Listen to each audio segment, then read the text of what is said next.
Welcome back to Houston Life. If you are worried about how to afford gifts this holiday season, our next guest has a little bit of advice. And if you didn't budget ahead of time, certified financial planner and president of the Shakiba Group, Trevor Shakiba, is here with tips on how to prepare. Hey, Trevor. Hey, how are you? You know, this is one of those topics I think comes up every year. I mean, most financial planners kind of probably do. You don't need to spend on the gifts, but you have to. I mean, it's part of it, right? Right. And, you know, and the first thing I want to point out is if you've done a great job so far this year, paying down debt, building your reserves, don't let this month or the Christmas season throw you over the edge, because you don't want to wake up January of next year and have an additional $3,000 in credit card debt. Gosh. Right. So my advice here is stay away from the credit cards if you can, and then just don't budge from the budget that we're about to talk about here in a second. But what about credit card companies that make it very attractive to spend because it's double points or cash back? That is all wiped away if you're going into debt to get it, right? And just remember, from their perspective, there's a strategy here, right? So I just recommend, if you don't have to go there, don't go there.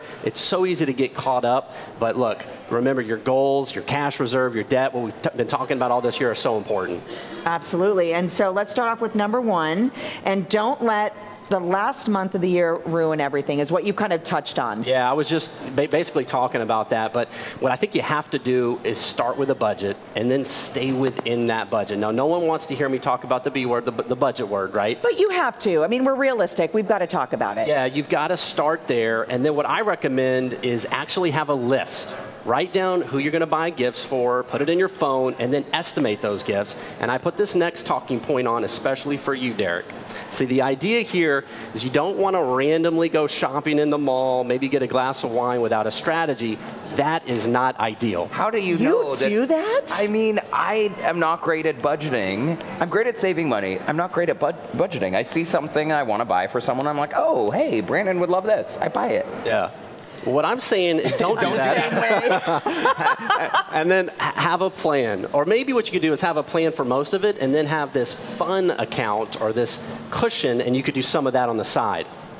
Okay. Compromise. I got to stop buying all those coconut lattes for Miss Courtney Savala. Well. Those add up too. So what do you mean the DIY? Like, what's the DIY tip to do it yourself? Yeah, so do it yourself. This is actually from personal experience. I don't remember any gifts my lovely wife, Christina, has gotten from me after all these years, except for one.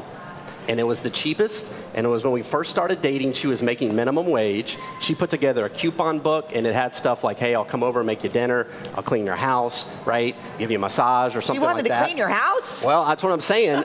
At the time, she was very I understand, poor. yes. I kept that coupon book. I still have it to this day, and it was the most impactful gift I've ever gotten. I think that's great. It came from, the point of the gift came from somewhere special. It's time and from the heart. Gifts from the heart. Wow, Trevor, I always love your advice. I will work on the budget thing, and I will try to eliminate the wine. It's the online shopping that gets you, too. First of all, I think it's great that he just singles you out, because my husband just spit out his water at home, because at work, I should say. It's like If you guys would like more information about the lovely Trevor Shakiba, he really is the best. Visit their website, theshakibagroup.com, and maybe, invest that money instead of spending it. Keep to the budget. Thanks, no Trevor. matter